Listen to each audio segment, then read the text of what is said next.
Hey friends, Ash here with gentsscents. Hope you're doing really well. It's time for a fragrance rotation video. It has been a long time since I've done one of these.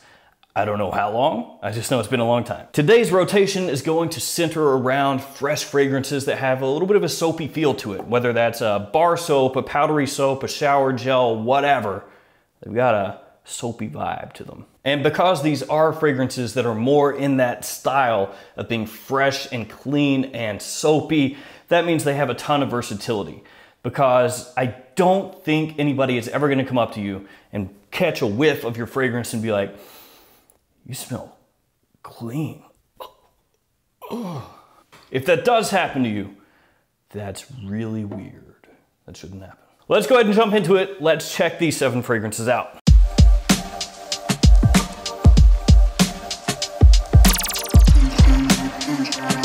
Let's start it off with an obvious one, Prada L'Homme Low. You can tell because it's blue. It's got iris, neroli, ginger, and powdery notes, and this, like the fragrance that came before it, Prada L'Homme, is really well known for having that powdery iris soapy feel to it. Extremely clean and office safe, Prada L'Homme Low takes that Prada L'Homme DNA and just makes it fresher.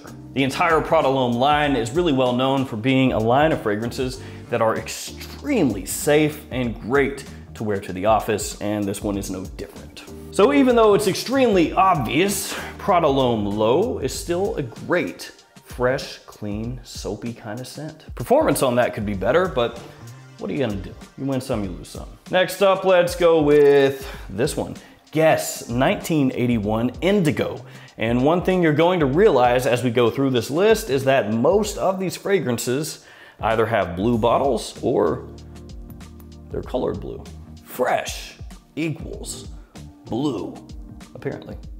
I guess it makes sense. This one has fig, coconut, cedar, lavender, and iris, once again, as some of the notes in the fragrance. And the note breakdown here is pretty different than most of the other ones you're gonna see. And that's gonna be because of that fig and coconut. And this is also gonna be one of the cheapest fragrances on this list, in case that matters to you. This is more of a summery, soapy kind of fragrance, in the sense that that fig and coconut does give it very much of kind of a beach vibe. And a lot of times coconut will give people kind of a sunscreen or suntan lotion vibe as well. It also has this sweetness that sits underneath everything else. And you may see the name Guess and think, nah, that's gonna be Garbaggio. No, thank you. But it is actually pretty solid, believe it or not. So that one is going to give you a very different feel, very different vibe from everything else that's on this list. And again, it's that fig and that coconut. It's a little bit green, it's a little bit beachy, slightly tropical, sweet, a lot of different things going on with those 2 notes. Next up, let's go with this one, Azzaro Chrome. It's kind of a modern classic. Now this one you're gonna find just about anywhere in the United States that sells fragrances. You're gonna find this at TJ Maxx's, you're gonna find this at Marshall's, you're gonna find this at Ross's, you're gonna find this at Macy's, you're gonna find this at Belk, you're gonna find it at Sephora, you're gonna find it everywhere. You can't escape Azzaro Chrome, it is everywhere, and it keeps repopulating.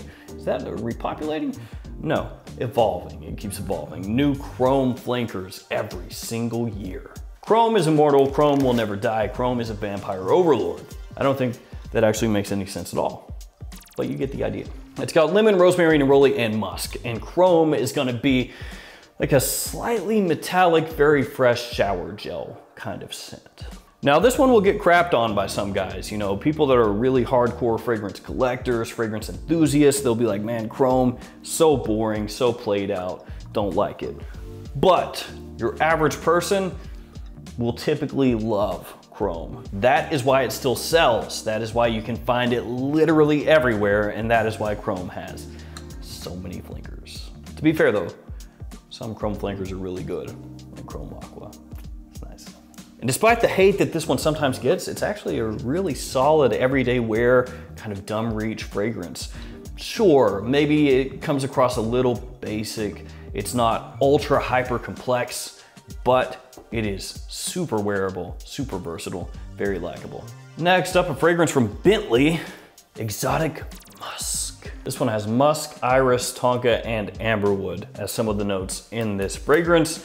And it's really not a surprise to see a fragrance based around musk in a list like this, because musk a lot of times is used as a clean white musk that does give you this sort of fuzzy, clean, soapy vibe. And that's what you've got going on here. And this is, I think, the third fragrance so far that has iris in it. Iris does have a soapy feel, so there you go. That one though has tonka and amberwood that come out especially as it dries down. So it's gonna have a little bit more of this modern warm sweetness to it than some of the other fragrances that I've talked about, like Prodalome Low, Azzaro Chrome. Those ones are gonna be very fresh, very uplifting, but this one as it dries down does get a little bit denser. So while it does have that soapiness to it, it's got that clean facet, it's got that wearability, that one gets a little heavier than you might expect. Okay, next up, let's go with this one from Ferragamo, ACQUA ESSENZIALE COLONIA. This one is gonna get you a similar feel to Acqua di Parma fragrances, Acqua di Parma Colonia fragrances, which is not really a huge surprise, I guess, because they named this one Colonia. It's got bergamot, clary sage, ambroxan, and watery notes. It's some of the notes in this fragrance. It is very soapy. Why did I do that? Very soapy, very clean, and I sprayed myself in the eyeball. I don't even know what I was thinking. I just kind of wanted to smell it, but I could have done that better. This is actually one of my favorites in this list. It's got a really nice maturity to it without smelling too old. It's just kind of like a grown up, fresh, clean, soapy scent. The clary sage gives it a nice sort of green edge, you know, a little tiny touch of roughness with everything else in here being so super clean and polished. The ambroxan gives it a nice pop as it dries down, gives it this little modern touch as well. Yeah, I love this scent. Spring, summertime, wearing a suit, going to the office, or just casually around town. This is really, really good stuff. I think for the price, that one is one of the best fragrances that I've probably picked up in the past 5 years, because when I got that, it was from TJ Maxx, and at one point in time, they had these just everywhere, all across the US.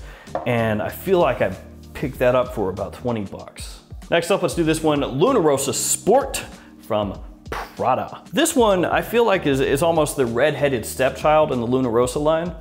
Ha, bottle's red too, that's funny. But then there's also Prada Luna Rossa Eau Sport, which I think people wear even less than this one. So maybe this is not truly the red-headed stepchild, but it's the next in line. This one has vanilla, lavender, tonka, and juniper. And this one, a little bit like exotic musk, is gonna be a little bit heavier than some of the other fragrances here. This one gets compared to a bunch of different fragrances. Gets compared to Luna Rossa Black, which is it's really not that close to Luna Rossa Black. Gets compared to Le Male from Jean Paul Gaultier. It is closer to that, for sure, than Luna Rossa Black. And even gets compared to Code, Eau de Parfum, this one. And this is not super close to this or anything, but they do have some similar facets. Really, I think it's just the way that the lavender and the tonka are used more than anything in Code Eau de Parfum and how it's used here. So this one owes its soapy character to the lavender that's in here. That's one of the most prominent notes in this fragrance, but then it has that vanilla and tonka, and that's where you're gonna get a lot of that sweetness that comes in to this fragrance that makes it maybe not quite as fresh as some of these other ones here. It also has a little bit of a powdery vibe, which you're gonna also pick up in Jean Paul Gaultier Le Male, which kind of further ties this fragrance in with that fragrance. But it is still yet a scent that gives off a soapy, fresh vibe, just with some powder and some sweetness. I was gonna do just one more fragrance, but I think I'm gonna do two. So I'm gonna try to get through these pretty quickly. First one I wanna talk about is from Michel Germain, and it's Sexual Paris Tendre. This has a terrible name. I think the entire line of sexual fragrances from Michel Germain is kind of goofy, if I'm honest with you guys. And then the bottles look a little bit like Halston bottles, like Halston bottles where they filled in the backside of them. I don't know. This one has bergamot, pepper, leather, and musk as some of the notes in the fragrance. And this one actually smells pretty similar to a very popular fragrance. And that very popular fragrance is Dior Sauvage, the Eau de Toilette. And it is pretty close. It is pretty close, yeah. They very obviously ripped off Sauvage. They just kind of copied that homework, which happens from time to time. And by from time to time, I mean all the freaking time. All the time, fragrance companies are like, hey, that's selling really well. We want that for us. So this smells like Dior Sauvage Eau de Toilette, but it's not as aggressive, so you're not gonna get as much of that ambroxan pepper bomb in the opening.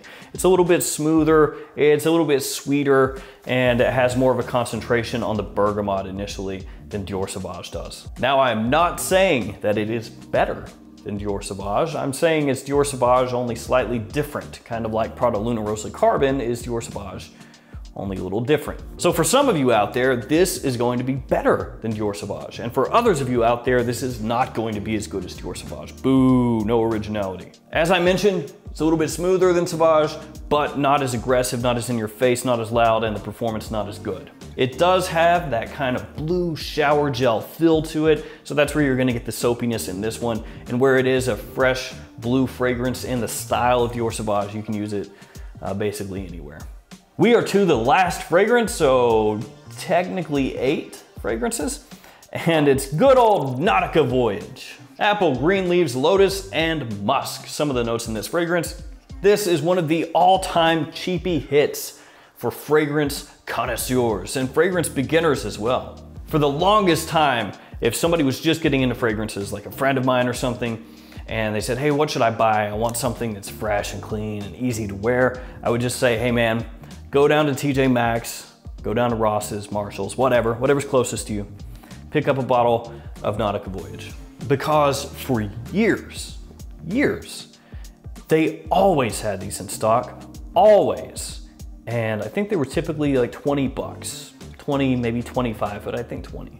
Now, over the last maybe 2 years or so, I have noticed that these aren't in TJ Maxx or Marshall's like they used to be. Used to be, like I said, they were literally always there, always.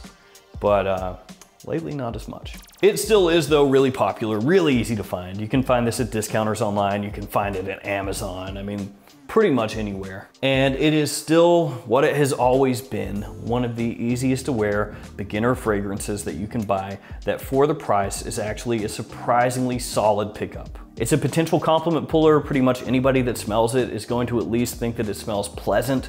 There's nothing in it that's abrasive or aggressive or off-putting. Just a really easy to wear, fresh, clean, semi-soapy fragrance. Maybe more like soap bubbles than actual soap itself. This one isn't soapy along the lines of like a Prada L'Homme Low where it's like really very obvious that there's a soap vibe in there.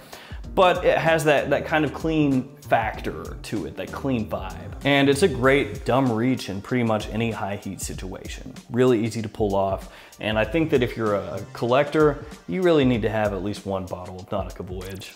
And frankly, I like the bottle as well. I think it's pretty slick. It fits well in the hand. It's simple, it's nice. Nowadays, if you buy it, it's gonna come with a plastic cap. Mine is an older bottle, so it has this metallic cap, and I do wish that they kept this style of cap. I think it looks classier. It does have a tiny little bit of heft to it, so it gives it a more premium feel than the plastic caps that they have nowadays do. But in spite of that, Nautica Voyage, still a great cheapie, and wraps up this one. So there we go, guys. 7 fresh, soapy, clean fragrances that are easy to wear that people are going to like. Well, no, this is technically 8, but still, easy to wear and people like them. As always, thanks for hanging out with me today. Thanks for your support. Stay safe out there and I'll see you tomorrow with another fragrance video. See you guys later.